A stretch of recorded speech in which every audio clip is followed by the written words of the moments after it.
Chapter 29. The House of Morrel and Son. Anyone who had quitted Marseille a few years previously, well acquainted with the interior of Morrel's warehouse, and had returned at this date, would have found a great change. Instead of that air of life, of comfort, and of happiness that permeates a flourishing and prosperous business establishment, instead of merry faces at the windows, busy clerks hurrying to and fro in the long corridors, instead of the court filled with bales of goods, re-echoing with the cries and the jokes of porters, one would have immediately perceived all aspect of sadness and gloom. Out of all the numerous clerks that used to fill the deserted corridor and the empty office, but two remained.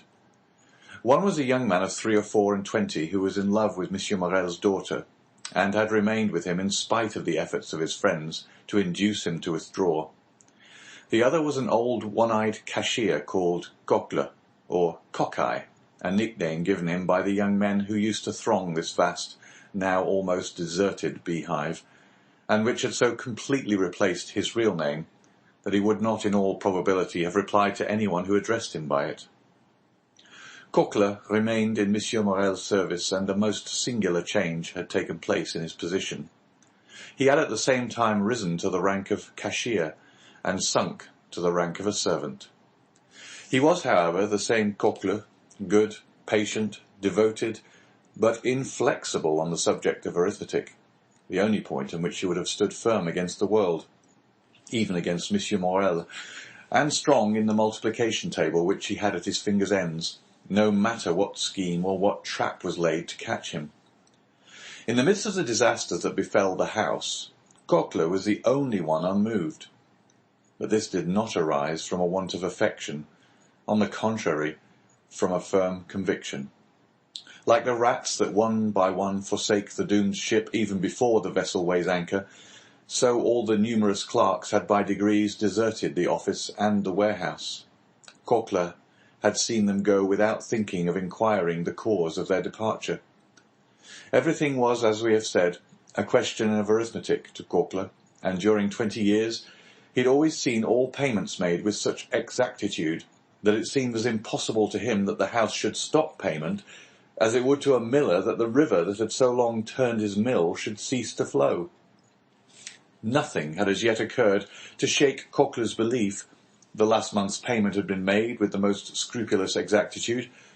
Coquelin had detected an overbalance of 14 sous in his cash, and the same evening he had brought them to Monsieur Morrel, who, with a melancholy smile, threw them into an almost empty drawer, saying, "Thanks, Coquelin. You are the pearl of cashier." Coquelin went away perfectly happy, for this eulogium of Monsieur Morrel himself, the pearl of the honest men of Marseille, flattered him more than a present of 50 crowns.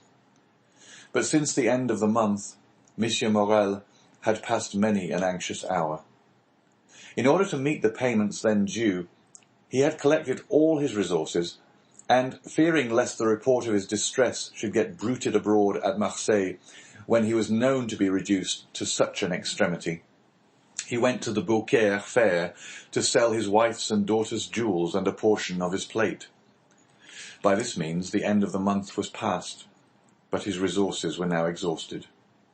Credit, owing to the reports afloat, was no longer to be had, and to meet the 100,000 francs due on the 10th of the present month, and the 100,000 francs due on the 15th of the next month to Monsieur de Beauville, Monsieur Morrel had in reality no hope but the return of the Pharaon, of whose departure he had learned from a vessel which had weighed anchor at the same time, and which had already arrived in harbour.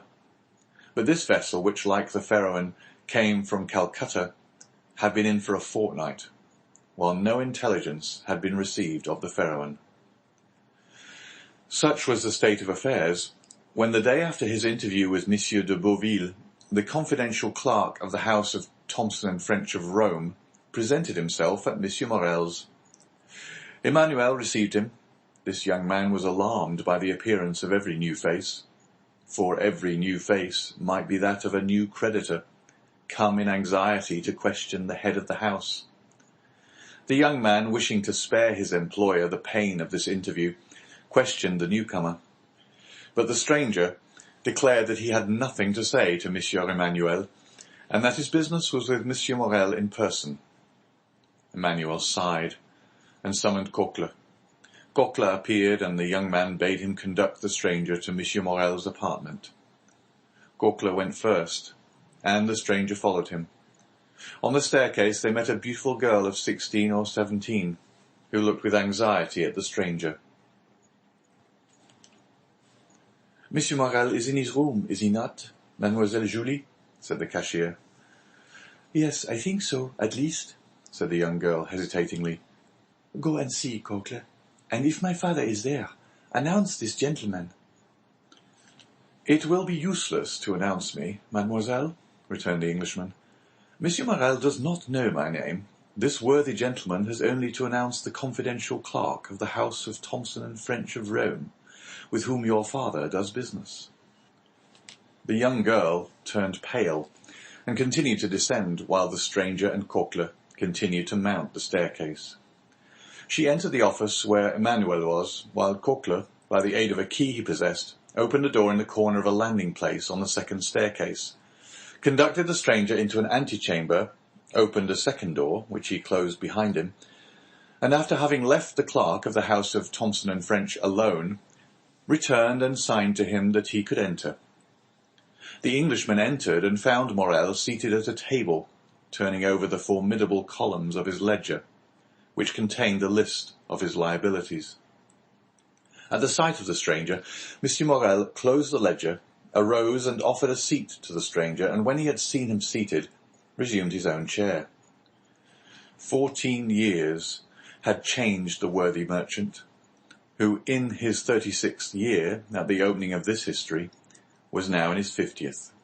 His hair turned white, time and sorrow had ploughed deep furrows in his brow, and his look, once so firm and penetrating, was now irresolute and wandering, as if he feared being forced to fix his attention on some particular thought or person.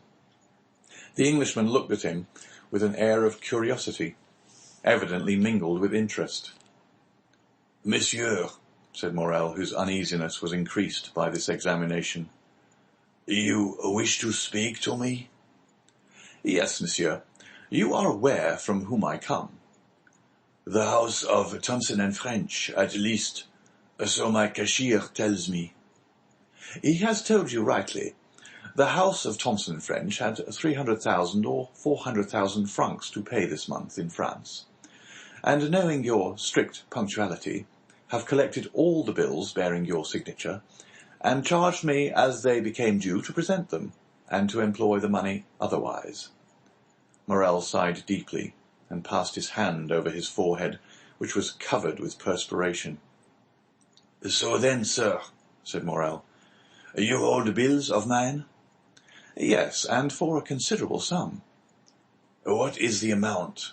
asked Morrel with a voice he strove to render firm.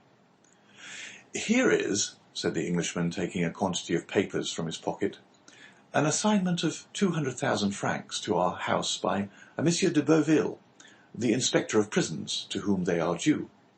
You acknowledge, of course, that you owe this sum to him." "Yes. He placed the money in my hands at 4.5%, nearly 5 years ago." "When are you to pay?" "Half the 15th of this month, half the 15th of next." "Just so. And now here are 32,500 francs payable shortly. They are all signed by you, and assigned to our house by the holders." "I recognize them," said Morrel, whose face was suffused as he thought that for the first time in his life he would be unable to honour his own signature. "Is this all?" "No. I have for the end of the month these bills which have been assigned to us by the house of Pascal, and the house of Wilde and Turner of Marseille, amounting to nearly 55,000 francs in all, 287,500 francs. It is impossible to describe what Morrel suffered during this enumeration. 287,500 francs, repeated he. Yes, sir, replied the Englishman. I will not, continued he after a moment's silence, conceal from you that while your probity and exactitude up to this moment are universally acknowledged, Yet the report is current in Marseille that you are not able to meet your liabilities." At this almost brutal speech, Morrel turned deathly pale. "Sir," said he, "up to this time, and it is now more than 24 years, since I received the direction of this house from my father, who had himself conducted it for 35 years, never has anything bearing the signature of Morrel and Son been dishonored." "I know that," replied the Englishman, "but as a man of honor should answer another, tell me fairly, shall you pay these with the same punctuality?" Morrel shuddered and looked at the man, who spoke with more assurance than he had hitherto shown. "Two questions frankly put," said he. "A straightforward answer should be given. Yes, I shall pay if, as I hope, my vessel arrives safely, for its arrival will again procure me the credit which the numerous accidents of which I have been the victim have deprived me. But if the Pharaon should be lost, and this last resource be gone—" The poor man's eyes filled with tears. "Well," said the other, "if this last resource fail you—" "Well," returned Morrel, "it is a cruel thing to be forced to say, but already used to misfortune, I must habituate myself to shame. I fear I shall be forced to suspend payment." "Have you no friends who could assist you?" Morrel smiled mournfully. "In business, sir," said he, "one has no friends, only correspondents." "It is true," murmured the Englishman. "Then you have but one hope." "But one." "The last?" "The last." "So that if this fail—" "I am ruined, completely ruined." "As I was on my way here, a vessel was coming into port." "I know it, sir. A young man, who still adheres to my fallen fortunes, passes a part of his time in a belvedere at the top of the house, in hopes of being the first to announce good news to me. He has informed me of the arrival of the ship." "And it is not yours?" "No. She is a Bordeaux vessel, La Gironde. She comes from India also, but she is not mine." "Perhaps she has spoken to the Pharaon and brings you some tidings of her." "Shall I tell you plainly one thing, sir? I dread almost as much to receive any tidings of my vessel as to remain in doubt. Uncertainty is still hope." Then in a low voice Morrel added, "This delay is not natural. The Pharaon left Calcutta the 5th of February. She ought to have been here a month ago." "What is that?" said the Englishman. "What is the meaning of that noise?" Oh, cried Morrel, turning pale. "What is it?" A loud noise was heard on the stairs of people moving hastily and half-stifled sobs. Morrel rose and advanced to the door, but his strength failed him, and he sank into a chair. The two men remained opposite one another, Morrel trembling in every limb, the stranger gazing at him with an air of profound pity. The noise had ceased, but it seemed that Morrel expected something. Something had occasioned the noise, and something must follow. The stranger had fancied he heard footsteps on the stairs, and that the footsteps, which were those of several persons, stopped at the door. A key was inserted in the lock of the first door, and the creaking of hinges was audible. "There are only 2 persons who have the key to that door," murmured Morrel. "Coquelin and Julie." At this instant the second door opened, and the young girl, her eyes bathed with tears, appeared. Morrel rose tremblingly, supporting himself by the arm of the chair. He would have spoken, but his voice failed him.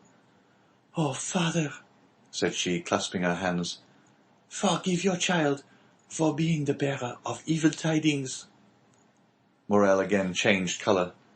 Julie threw herself into his arms. "Oh, father, father," murmured she. "Courage." "The Pharaon has gone down, then?" said Morrel in a hoarse voice.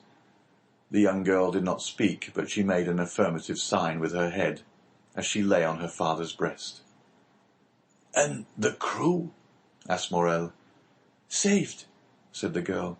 "Saved by the crew of the vessel that has just entered the harbour." Morrel raised his 2 hands to heaven with an expression of resignation and sublime gratitude. "Thanks, my God," said he. "At least thou strikest but me alone." A tear moistened the eye of the phlegmatic Englishman. Come in," said Morrel. "for I presume you are all at the door." Scarcely had he uttered these words than Madame Morrel entered weeping bitterly. Emmanuel followed her, and in the antechamber were visible the rough faces of 7 or 8 half-naked sailors. At the sight of these men, the Englishman started and advanced a step, then restrained himself and retired into the farthest and most obscure corner of the apartment. Madame Morrel sat down by her husband and took one of his hands in hers. Julie still lay with her head on his shoulder. Emmanuel stood in the centre of the chamber and seemed to form the link between Morrel's family and the sailors at the door. "How did this happen?" said Morrel. "Draw nearer, Penelon," said the young man, "and tell us all about it." An old seaman, bronzed by the tropical sun, advanced, twirling the remains of a tarpaulin between his hands. "Good day, Monsieur Morrel," said he, as if he had just quitted Marseille the previous evening and had just returned from Aix or Toulon. "Good day, Penelon," returned Morrel, who could not refrain from smiling through his tears. "Where is the captain?" "The captain, Monsieur Morrel. He has stayed behind sick at Palma. But, please God, it won't be much, and you will see him in a few days, all alive and hearty." "Well now, tell your story, Penelon." Penelon rolled his quid in his cheek, placed his hand before his mouth, turned his head and sent a long jet of tobacco juice into the antechamber, advanced his foot, balanced himself, and began. "You see, Monsieur Morrel," said he, "we were somewhere between Cape Blanc and Cape Boredar, sailing with a fair breeze, south-southwest after a week's calm, when Captain Gaumard comes up to me. I was at the helm, I should tell you, and says, 'Penelon, what do you think of those clouds coming up over there?' I was just then looking at them myself. What do I think, Captain? Why, I think they are rising faster than they have any business to do, and that they would not be so black if they didn't mean mischief." "That's my opinion too," said the captain, "and I'll take precautions accordingly. We are carrying too much canvas. Avast there, all hands! Take in the studding sails and stow the flying jib." It was time. The squall was on us, and the vessel began to heel. "Ah," said the captain, "we have still too much canvas set. All hands lower the mains." 5 minutes after, it was down, and we sailed under mizzen topsails and top-gallant sails. "Well, Penelon," said the captain, "what makes you shake your head?" "Why," I says, "I still think you've got too much on." "I think you're right," answered he. "We shall have a gale." "A gale?" "More than that, we shall have a tempest, or I don't know what's what." You could see the wind coming, like the dust at Montredon. Luckily the captain understood his business. "Take in 2 reefs in the topsails," cried the captain. "Let go the bowlines, haul the brace. Lower the topgallant sails. Haul out the reef tackles on the yards." "That was not enough for those latitudes," said the Englishman. "I should have taken 4 reefs in the topsails and furled the spanker." His firm, sonorous, and unexpected voice made everyone start. Penelon put his hand over his eyes and then stared at the man who thus criticized the manoeuvres of his captain. "We did better than that, sir," said the old sailor respectfully. "We put the helm up to run before the tempest. 10 minutes after we struck our topsails and scudded under bare poles." "The vessel was very old to risk that," said the Englishman. "It was that did the business after pitching heavily for 12 hours. We sprung a leak." "Penelon," said the captain, "I think we are sinking. Give me the helm and go down into the hold." I gave him the helm and descended. There was already 3 feet of water. "All hands to the pumps," I shouted. But it was too late, and it seemed the more we pumped, the more came in. "Ah," said I, "after 4 hours' work, since we are sinking, let us sink. We can die but once." "That's the example you set, Penelon," cries the captain. "Very well, wait a minute." He went into his cabin and came back with a brace of pistols. "I will blow the brains out of the first man who leaves the pump," said he. "Well done," said the Englishman. "There's nothing gives you so much courage as good reasons," continued the sailor. "And during that time the wind had abated and the sea gone down. But the water kept rising. Not much, only 2 inches an hour, but still it rose. 2 inches an hour does not seem much, but in 12 hours that makes 2 feet, and 3 we had before, that makes 5. "Come," said the captain, "we have done all in our power, and Monsieur Morrel will have nothing to reproach us with. We have tried to save the ship. Let us now save ourselves. To the boats, my lads, as quick as you can. Now," continued Penelon. "You see, Monsieur Morrel, a sailor is attached to his ship, but still more to his life. So we did not wait to be told twice. The more so that the ship was sinking under us and seemed to say, 'Get along, save yourselves.' We soon launched the boat, and all 8 of us got into it. The captain descended last, or rather, he did not descend, he would not quit the vessel, so I took him round the waist and threw him into the boat, and then I jumped after him. It was time, for just as I jumped the deck burst with a noise like the broadside of a man-of-war. 10 minutes after, she pitched forward, then the other way, spun round, and then goodbye to the Pharaon. As for us, we were 3 days without anything to eat or drink, so that we began to think of drawing lots. Who should feed the rest? When we saw La Gironde, we made signals of distress. She perceived us, made for us, and take us all on board. There now, Monsieur Morrel, that's the whole truth on the honor of a sailor. Is not it true, you fellows there?" A general murmur of approbation showed that the narrator had faithfully detailed their misfortunes and sufferings.